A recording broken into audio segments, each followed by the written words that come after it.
నమస్తే, welcome to I dream. నేను మీ విజిత. ప్రస్తుతం మనతో పాటు ఉన్నారు ఇస్కాన్ టెంపుల్ నుంచి ప్రణవానంద ప్రభుజీ. వారి ప్రవచనాల రూపంలో, వారి మాటల రూపంలో మనకు ఎన్నెన్నో మంచి విషయాలు ప్రతిసారి తెలియజేస్తూనే ఉంటారు. మనకున్న సందేహాలన్నింటినీ నివృత్తి చేస్తూనే ఉంటారు. అయితే నిజంగా భగవంతుడికి మనందరం కూడా భక్తులమే. నిజమైన భక్తుడు అంటే ఎవరు, ఎలాంటి లక్షణాలు కలిగి ఉంటారు, మనం ఆధ్యాత్మిక మార్గంలో నడవాలంటే అసలు మన ప్రయాణం ఏ విధంగా మొదలవ్వాలి, ఇలాంటి విషయాల గురించి ఈరోజు మాట్లాడబోతున్నాం. ఇప్పుడు ప్రభుజీతో మాట్లాడి మరిన్ని విషయాలని నివృత్తి చేసుకుందాం. నమస్కారం ప్రభుజీ. నమస్కారం అండి. హరే కృష్ణ ప్రభుజీ. హరే కృష్ణ ప్రభుజీ. నిజంగా భక్తుడు అంటే ఎవరు ప్రభుజీ? భగవంతుడి పట్ల పరిపూర్ణమైన నమ్మకం ఉన్నవాడు భక్తుడు.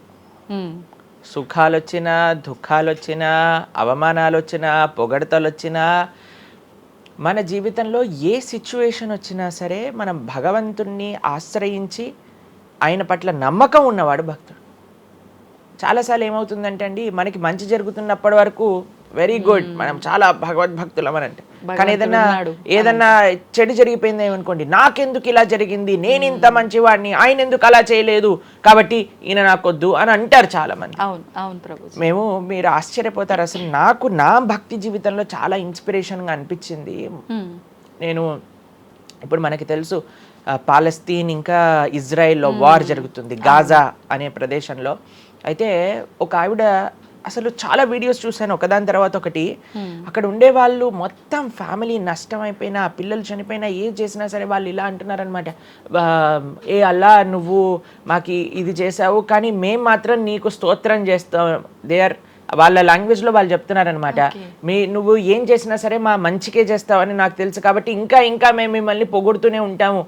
ఆ సిచ్యువేషన్లో కూడా అసలు ఆ నమ్మకం ఎలా ఉంది అని నాకు చాలా ఇన్స్పిరేషన్గా అనిపించింది. అరే ఎంత ట్రూ డివోషన్ వాళ్ళకి ఉన్నది, ఒక నమ్మకం వాళ్ళ దేవుడి పట్ల వాళ్ళకు ఉన్నది. కానీ మనం ఎన్నిసార్లు చాలామంది చూస్తుంటాం. మొన్న నాకు ఎవరో వీడియో పంపించారు, అందులో చెప్తారు, ఒక వెంకటేశ్వర స్వామి ఫోటో ఉంటుందన్నమాట, ఒక ఆవిడ చెప్తారు, ఓయ్ నేను చెప్పింది చేస్తావా లేదా, ఇంకో దేవుడిని తీసుకొచ్చి పెట్టేయాలనా అని అంటుందన్నమాట. అయితే నేను చూసి ఆశ్చర్యపోయాను అనమాట. మనకి ఎందుకు ఇలాంటి ఫేత్, ఇలాంటి నమ్మకం ఎందుకు లేదు? ఎప్పుడైతే మనం ఎంతైతే మనకి ఇన్వెస్ట్మెంట్ చేస్తామో అంతే రిటర్న్ వస్తుంది కదండి. అలానే మన నమ్మకం, మాన అపమానాలు, ఇవి సుఖ దుఃఖాలు, ఇవన్నీ ప్రపంచంలో ఒక భాగం అండి. ఇదంతా జీవితంలో ఒక భాగం. అందుకే మన సనాతన సంస్కృతిలో ఎప్పుడు మంచే ఉంటుంది అని చెప్పారు. అందుకే ఈ ఉగాది పచ్చడి, మన నూతన సంవత్సరం ప్రారంభమైనప్పుడు షడ్రుజోపేతం కదండి, చెప్పుకున్నాం. కాబట్టి ప్రతి ఒక్కటి కొద్దిగా అది కావాలి, కొద్దిగా ఇది కావాలి. కానీ మనం ఏం చేస్తామంటే, ఎవరికైతే అచంచల విశ్వాసం ఉంటుందో భగవంతుడి పట్ల, స్వామి నువ్వేం చేసినా నా మంచే చేస్తావు అనేవాడు నిజమైన భక్తుడు. కాబట్టి ఎక్కడి నుంచైనా ఆ విశ్వాసం, ఆ శ్రద్ధ కానీ మనం నేర్చుకోగలిగితే ఇట్ ఈస్ ఎక్స్ట్రీమ్లీ వండర్ఫుల్ అనమాట. ఆ శ్రద్ధ, స్వామి నువ్వు ఏం చేసినా సరే నేను నిన్నే కొలుస్తా, అటువంటి శ్రద్ధ మన దగ్గర ఉండిందండి, మన దగ్గర ఉండింది. మన పూర్వీకులు, రాజులు, మహారాజులు, అసలు మన సంస్కృతి, సిక్కులు ఎవరైతే మనకి వాళ్ళ జీవితాన్ని త్యాగం చేసేసారు వాళ్ళ ధర్మాన్ని కాపాడుకోవడానికి. మనం చూస్తాం. అసలు ఇప్పుడు ఏంటంటే అండి, నాకు అన్నిటికంటే బాధాకరమైన విషయం ఏంటంటే, ఈ ప్రజెంట్ డే యూత్ ఉన్నారు కదా, వాళ్ళకి మన దేశ సంస్కృతి గురించి తెలియదు, మన దేశ హిస్టరీ గురించి తెలియదు, మన కల్చర్ గురించి తెలియదు, మన ఆధ్యాత్మికత గురించి తెలియదు. తెలుసుకోవాలి అనే ప్రయత్నం కూడా చేయట్లేదు. ఎవరు అసలు దేశాన్ని కాపాడాలనుకుంటుంది? అసలు మన పూర్వీకులు మనకి ఎలాంటి సంపత్తిని ఇచ్చారు? ఏవో టీవీలలో వచ్చే చెత్త ప్రోగ్రాములు చూడటము, టైం వేస్ట్ చేసేయటము. ఇప్పుడు మాకు చెప్తున్నారు, ఎవరో బిగ్ బాస్ అనేదో ప్రోగ్రామ్ వస్తుందట. జనాలందరూ అసలు ఏమొస్తుంది చెప్పండి? మన జీవితంలో ఏదైనా మార్పు కలగలిచ్చా? మనకి లేదు. ఎవడో ఒకటి చోట వాడు డబ్బులు సంపాదించుకుంటూ వాడు చేసే చెత్త పనులన్నీ మనం చూస్తూ ఉంటే, మనం వింటూ ఉంటే, దాని తర్వాత చూస్తే పర్వాలేదు, ఆ వ్యక్తుల పట్ల అపరిమితమైన ప్రేమను పెంచుకొని, ఒకళ్ళు నాకు ఈ మధ్య ఎక్స్ప్లెయిన్ చేస్తున్నారనమాట, ఒక్కొక్కళ్ళకి ఆర్మీ అని తయారైపోయి వేరే వాళ్ళని దూషించటం, వేరే వాళ్ళని తిట్టడం. ఈ సమాజం ఇలా ఉంటే నీకు ఒక బిగ్ బాస్ అనే ఒక టైం వేస్టర్ని కావాలి, అది అయిపోగానే ఐపీఎల్ అనే ఒక టైం వేస్టర్, దాని తర్వాత నెట్ఫ్లిక్స్, అమెజాన్ ప్రైమ్, ఇవన్నీ ఎప్పుడు ఉన్నాయి. మనకి నిజంగా మేము కొన్నిసార్లు యూత్ని కలిసినప్పుడు అడుగుతామండి, అరే మన దేశ రాజకీయాల గురించి తెలుసా అని అంటే, తెలుసండి. ఎవరి దగ్గర నుంచి తెలుసుకున్నావు అని అంటే ఒక యూట్యూబర్ పేరు చెప్తాడు. ఆ యూట్యూబర్ ఏమో ఎక్కడో వేరే దేశంలో కూర్చొని మన సంస్కృతిని మన రాజకీయాల్ని ఎలా ఒక వేరే దిశగా నడిపించాలో నడిపిస్తుంటారు. వాడివన్నీ వింటూ వీళ్ళు ప్రభావితం అయిపోతారు అనమాట. కానీ ఏంటి అసలు మన సంస్కృతి అంటే ఏంటి, మన ధర్మం అంటే ఏంటి, అసలు కొద్దిసం భగవంతుడు చాలా దూరం అనుకోండి, కనీసంలో కనీసం మన భారతీయత అంటే ఏంటో కూడా తెలియదండి అసలు ఇలాంటి పిల్లలకి. ఈ మధ్యలో పిల్లల్ని మర్చిపోకండి. పేరెంట్స్ ఎంతమంది దృష్టి చూపిస్తున్నారు చెప్పండి? చాలా తక్కువ మంది ప్రభుజీ. ఎప్పుడు చూడు ఏ సినిమాకి వెళ్దామా, ఏ సీరియల్ చూద్దామా, ఏ రియాలిటీ షో చూద్దామా, ఏ మూవీ సిరీస్ వెబ్ సిరీస్ కొత్తగా రిలీజ్ అయిందా, ఏ ఇన్స్టాగ్రామ్లో వీడియోస్ చూద్దామా, ఇలానే ఉండిపోతే మన దేశం ఎటు వెళ్తుంది, మన రాజ్యం ఎటు వెళ్తుంది, మన సంస్కృతి ఎటు వెళ్తుంది ఒకసారి చెప్పండి. కాబట్టి భక్తి అనేది ఒక ప్రస్తుత సమాజంలో అర్థం చేసుకోవటము అనేది ఎప్పుడైతే ప్రతి ఒక్కళ్ళు తమ దగ్గర ఉండే సమయాన్ని వెచ్చిస్తారో, ఎప్పుడైతే నేను తెలుసుకోవాలి అనే ఒక ఇచ్చ మనసులో ఉంటుందో, అప్పుడు మాత్రమే తెలియపడే ఒక అద్భుతమైన జ్ఞానం అండి అది. తత్విద్ధి ప్రణిపాతేన పరిప్రశ్నేన సేవయా అని కృష్ణుడు భగవద్గీతలో చెప్పారు. ఆధ్యాత్మిక జ్ఞానం అంటే ఎలానో అలా తెలుసుకోలేమండి. దానికి సమయాన్ని వెచ్చించాలి, దానికి ఇంట్రెస్ట్ మన లోపల కలిగి సమయాన్ని తీసుకోవాలి. అరే మనకి బిగ్ బాస్ 210లో ఉన్నంత ఇంట్రెస్ట్ టైం, ఐపీఎల్ మ్యాచ్లలో చూడడానికి ఇంట్రెస్ట్ టైం, వెబ్ సిరీస్లు చూడడానికి ఉన్న ఇంట్రెస్ట్ టైం, ఒక గీతా భాగవతం వినడానికి మనం టైం పెడుతున్నామా? లేదు, అసలు అట్లాంటి ఆలోచనే రావట్లేదు కదా.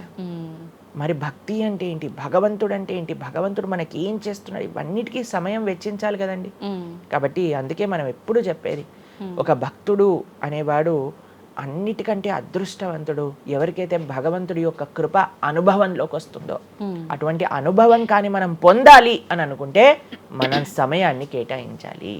ఇది చాలా ముఖ్యమైన విషయం. అయితే మనం ఆధ్యాత్మిక ప్రయాణం మొదలు పెట్టాలి అంటే ముందుగా చేయాల్సిన పని, మొట్టమొదటి అడుగు ఆధ్యాత్మిక ప్రయాణం ముందు పెట్టాలి అని అంటే ఇన్స్టాగ్రామ్, వాట్సాప్ని తగ్గించాలి. ఓకే.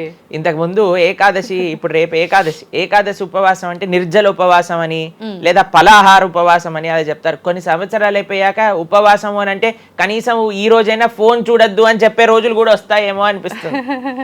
ఎందుకంటే ప్రతిసారి కూడా అడిక్టెడ్ జనాలందరూ కూడా వాట్సాప్ వీడియోలు, స్టేటస్లు, ఇన్స్టాగ్రామ్, యూట్యూబ్, టీవీ వీటితో అడిక్ట్ అయిపోయి ఎంత సమయాన్ని వెచ్చిస్తున్నారు. అసలు మీరు అన్నట్టుగా జపం చేయడానికి అడుగురా అంటే జపం చేయడానికి సమయం లేదంటారు, వాట్సాప్ స్టేటస్ మాత్రం చూడడానికి సమయం ఉంటుంది. ఎంత విచిత్రం చెప్పండి. కాబట్టి మనము చాలా జాగ్రత్తగా మొట్టమొదటి అడుగు ఏంటి అని అంటే మనం చెయ్యకూడని విషయాలు పక్కన పెట్టడం. ఏంటి? అక్కర్లేని విషయాలు వినటం, అక్కర్లేని విషయాలు మాట్లాడటం, అక్కర్లేని విషయాల గురించి ఆలోచనలు చేయటం, వీటన్నిటిని పక్కన పెట్టి 4 నియమాలు చెప్పారండి మన శాస్త్రంలో భక్తిలో ముందుకెళ్ళడానికి, ధర్మ మార్గంలో ముందుకెళ్ళడానికి. మద్యం పానం శ్రియాసూన యథా అధర్మశ్చ చతుర్విధం అని భాగవతం చెప్తుంది. 4 రకములైన తప్పుడు అలవాట్లను మనం నిషేధన చెయ్యాలట. ఏంటి ఆ 4? మద్యము అని అంటే మద్యాన్ని సేవించటం, ఎనీ టైప్ ఆఫ్ ఇంటాక్సికేషన్ అని అనుకోండి, సిగరెట్లు కానీ, మందు కానీ, గుట్కా, మానిక్ చంద్, పాన్, ఇంకేమంటారు టొబాకో, ఇవన్నీ డ్రగ్స్, ఇవన్నీ అసలు చెప్తూ ఉంటే మిగతా ఎనీ కైండ్ ఆఫ్ ఇంటాక్సికేషన్ దీన్ని పక్కన పెట్టాలి. ఓకే, మనం భక్తి మార్గంలో ముందుకెళ్ళాలి అని అంటే చెప్తున్నాను. 2 మద్యం పానం శ్రియ అసూన. జూదము ఇంతకుముందు జూదం ఆడుతూ ఉండేవారు, మనకు తెలుసు పాచికలాట అని అనేవారు. మహాభారతంలో యుధిష్ఠిర మహారాజు గారు ఆడినప్పుడు ఏమైంది వాళ్ళ జీవితంలో మనందరికీ తెలుసు. ఎన్ని కష్టాలు పడాల్సి వచ్చింది, ఆస్తంతా వెళ్ళిపోవాల్సి వచ్చింది, అరణ్యానికి పాలవ్వాల్సి వచ్చింది. చాలా మంది అడుగుతారు ఎందుకు మహాభారతం యుధిష్ఠిరుడు ఆడాడు. ఆయన ఆడి చూపించారు, అయ్యా ఆడితే ఈ పని అవుతుంది. ఎగ్జాంపుల్ సెట్ చేయడానికి ఆయన చేశారు. సరే, ఆయన చేసింది తప్ప కదా, ఆయన ఏం అనుభవించారో తెలుసు కదండి. మనం ఎందుకు చెయ్యాలి ఆ పని? ఇప్పుడు జూదం యొక్క విపరీతమైన కాన్సిక్వెన్సెస్ తెలుసా అండి. ఇప్పుడు బెట్టింగ్ గేమ్లని, ఐపీఎల్ మ్యాచెస్ కి బెట్టింగ్స్ అని, లేదా ఏది వస్తే దానిపైన బెట్టింగ్లు పెట్టడం, అవి ఇవి ఎన్ని అప్లికేషన్స్ తయారైపోయి ఎన్ని ఒక యువతని ఒక తప్పుడు మార్గంలో పెట్టడానికి అసలు మాకు అప్పుడప్పుడు మేము యూట్యూబ్ చూస్తాం కదండి ప్రవచనాలు వినడానికి, మా గురువు గారి ప్రవచనాలు వినడానికి మేము చూస్తుంటాం అనమాట. అప్పుడు వస్తుంది రమ్మీ సర్కిల్ అని యాడ్ వస్తుంది అనమాట. ఇప్పుడు పేరు చెప్తున్నారు ఎందుకు ప్రభుజీ అని మీరు అనుకోవచ్చు. ఎందుకంటే పెద్ద పెద్ద సినిమా యాక్టర్స్ వాళ్ళు ప్రమోట్ చేసేది రమ్మీ సర్కిల్ అని, మాణిక్ చంద్ కంపెనీస్ని, గుట్కాలని, తర్వాత ఏవైతే అన్హెల్దీ ప్రోడక్ట్స్ కోక్ ఇలాంటివి ఏవైతే సాఫ్ట్ డ్రింక్స్ కూల్ డ్రింక్స్ ఉంటాయో వాటిని మీరు ఒక్కసారి ఆలోచన చేయండి. వాళ్ళు నిజమైన శ్రేయోభిలాషలా మనకి ఒక్కసారి ఆలోచన చేస్తే మనకు అర్థమవుతుందని. మొత్తం ఒక దగ్గర ప్రపంచం అంతా ఇవి తప్పు, ఇవి మీకు మంచిది కాదు అని మొత్తుకుంటుంటే మీరు ఎవరైతే మీరు హీరోయిన్ నా రోల్ మోడల్ అని అనుకుంటున్నారో వాడు మీకు నేర్పించేది ఏంటి అని అంటే, నువ్వు ఈ పేకాట ఆడు, నువ్వు గుట్కా తిను, నువ్వు కూల్ డ్రింక్ తాగు, నీ జీవితం ఏమైనా మాకు పర్వాలేదు. మేము ఎక్కడికి వెళ్ళినా నోరు నొప్పొచ్చేటట్టు అరిచి చెప్తున్నా, అయ్యా ఇవి మంచిది కాదు, మీరు మంచి మార్గంలో ఉండండి, ఆరోగ్యాన్ని జాగ్రత్తగా పెట్టుకోండి, మనసు జాగ్రత్తగా ఉండండి, ధర్మాన్ని ఆచరణ చేయండి అని మేము చెప్తుంటే, కానీ జనాలకి వీటిల్లో ఇంట్రెస్ట్ లేదు. వీళ్ళకి నా రోల్ మోడల్ వాళ్ళు, నా రోల్ మోడల్ ఇది అని ప్రొద్దు నుంచి రాత్రి దాకా ఇన్స్టాగ్రామ్లో చూడటం, వాళ్ళగా మాట్లాడటం, వాళ్ళగా వస్త్రాలు వేసుకోవటం, వాళ్ళలాగా మేము కూడా వాళ్ళలాగా అవ్వాలి అని అనుకుంటే వాళ్ళు ఏం నేర్పిస్తున్నారు మీకు ఒక్కసారి ఆలోచన చేయండి. ఎంతమంది దేశంలో ఉండే యువత మొత్తం కూడా తప్పుడు మార్గంలోకి వెళ్తే మన భారతదేశ భవిష్యత్తు ఏం కావాలో ఒకసారి చెప్పండి. కాబట్టి ఫస్ట్ ఏమన్నా మనం ఇంటాక్సికేషన్, సెకండ్ గ్యాంబ్లింగ్ అని అంటారు, జూదం, ఏ ప్రకారమైన జూదమైనా సరే దాన్ని పక్కన పెట్టాలి. మూడవది మాంసాహారాన్ని సేవించటం, ప్రాణిహింస చెయ్యకూడదు, భగవద్భక్తి మార్గంలో ముందుకెళ్ళాలి, భగవంతుని తెలుసుకోవాలి అని అంటే మనం లాస్ట్ టైం దీని గురించి మాట్లాడుకున్నాం, మనం ఎక్స్ప్లెయిన్ చేసాం అనమాట క్లియర్గా ఎందుకు మనం మాంసాహారాన్ని స్వీకరించకూడదు అని. అది భౌతికంగా మనకి మంచిది కాదు, ఆరోగ్యరీత్యా మంచిది కాదు, ఎమోషనల్గా మంచిది కాదు, ఎన్వైరన్మెంటల్గా మంచిది కాదు, స్పిరిచువల్గా మనకి మంచిది కాదు అని ఈ రీజన్స్ అన్ని చెప్పాం. అయితే నిన్నటి రోజున మాకు ఆ వీడియో పంపించారనమాట. సరే ఏమున్నాయి అబ్బా కమెంట్స్లో అని చదువుతుంటే చాలా మంది అన్నారు, రోజు ఈ వీడియో చూడటం వల్ల మేము మాంసాహారం తినటం మానేసాము, మాకు క్లారిటీ వచ్చిందని చాలా కమెంట్స్ ఉన్నాయి. కొంతమంది ఏం రాశారు తెలుసా అండి, మరి ప్లాంట్స్కి, మరి ఆకుకూరలకి, తర్వాత మనం పండించే మొక్కలకు కూడా ప్రాణం ఉంది కదా అని. మీకు ఒక విషయం చెప్తాను, చాలా మంది ఈ ఆర్గ్యుమెంట్స్ చెప్తారండి, నాన్ వెజిటేరియన్ మానేసేయండి అని అంటే, మరి మీరు జీవహింస చేయట్లేదా, మీరు కూడా మొక్కల్ని కట్ చేస్తున్నారు కదా అని అడుగుతారు. ఇప్పుడు దానికి 2-3 విషయాలు మీకు ప్రస్తావన చేస్తాను. ఒకటి, మీరు పాలకూరని, గోంగూరని, తోటకూరని కొయ్యడానికి వెళ్ళినప్పుడు అది గట్టిగా అరుస్తూ చంపేయకు నన్ను, ఏదో ఒక రక్తం కారటం, అది ఇలా గార్లో ఎగరటం, ఇలాంటివి చేస్తుందా అండి? లేదు. ఎప్పుడైనా మీరు ఆపిల్ పండుని కొయ్యడానికి వెళ్ళినప్పుడు ఆపిల్ పండుని ఇలా అనగానే దాంట్లో నుంచి రక్తం చెట్టులో నుంచి దారాలుగా కారుతుంటుందా అండి? అదేమైనా గట్టిగా అరుస్తుందా అని కొంతమంది అంటారు, అది అరుస్తుంది మనకి వినిపించదు. మనకి ఒకసారి అర్థం చేసుకోవాలి, ఒక ప్రాణికి ఒక వెల్ డెవలప్డ్ కాన్షియస్నెస్ ఉన్న వ్యక్తికి, లేదా ఒక పర్సనాలిటీకి, లేదా ఒక ప్రాణికి, లేదా ఒక ప్లాంట్కి ఏంటి వ్యత్యాసము అనేది మనం తెలుసుకోవాలి. దాంతోపాటు ఇంకొక విషయం చెప్తాను, మరి ప్లాంట్స్ని తినచ్చు, యానిమల్స్ని తినకూడదు అని ఏంటి ప్రమాణము అనంటే, భగవంతుడు మనకి ఈ విషయాన్ని ప్రస్తావన చేశారు, స్వామి మనకి ఈ విషయాన్ని ఉపదేశం చేశారు. అయ్యా, నువ్వు కేవలం శాకాహారాన్ని మాత్రమే తినవచ్చును, సాత్విక ఆహారాన్ని మాత్రమే తినవచ్చును. ఎక్కడ చెప్పాడు భగవంతుడు? పత్రం పుష్పం ఫలం తోయం యోమే భక్త ప్రయశ్చతి. పత్రం పుష్పం ఫలం తోయం, నువ్వు ఫలములను, తర్వాత ఆకులను, నీటిని, పాలను, వీటితో సంబంధించినవి ఏవైనా సరే తయారు చేయొచ్చు, భగవంతుడికి నివేదన చేయొచ్చు, స్వీకరించవచ్చు. కాబట్టి మన శాస్త్రములు దేన్నైతే యాక్సెప్ట్ చేశాయి, ఇప్పుడు చెప్పాయనుకోండి, సరే ఈ ప్లాంట్స్లలో కూడా ప్రాణం ఉందయ్యా, ప్లాంట్స్ కూడా తినకు అని అంటే ఏం చేస్తామండి? గాలిని పీల్చుకుంటామా? సన్లైట్ తో బతుకుతామా మనం ఏమన్నా ప్లాంట్స్ బతికినట్టుగా? ఏదో ఒకటి కావాలి కదా ఆహారం. కాబట్టి అన్నిటికంటే లీస్ట్ హింస, అహింస అంటే అన్నిటికంటే లీస్ట్ హింస ఎక్కడ ఉంటుందో అది.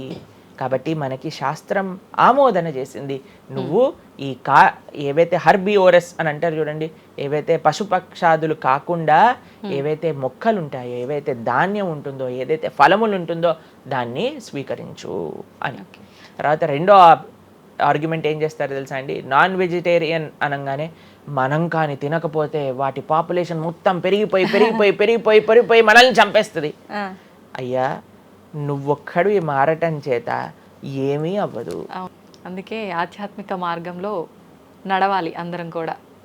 కృతజ్ఞతలు ప్రభుజీ, నిజంగా చాలా మంచి మంచి విషయాలు తెలుసుకుంటున్నాం మీ ద్వారా. ఇంకా ఇంకా తెలుసుకోవాలని కోరుకుంటున్నాం. ధన్యవాదాలు ప్రభుజీ. హరే కృష్ణ. హరే కృష్ణ.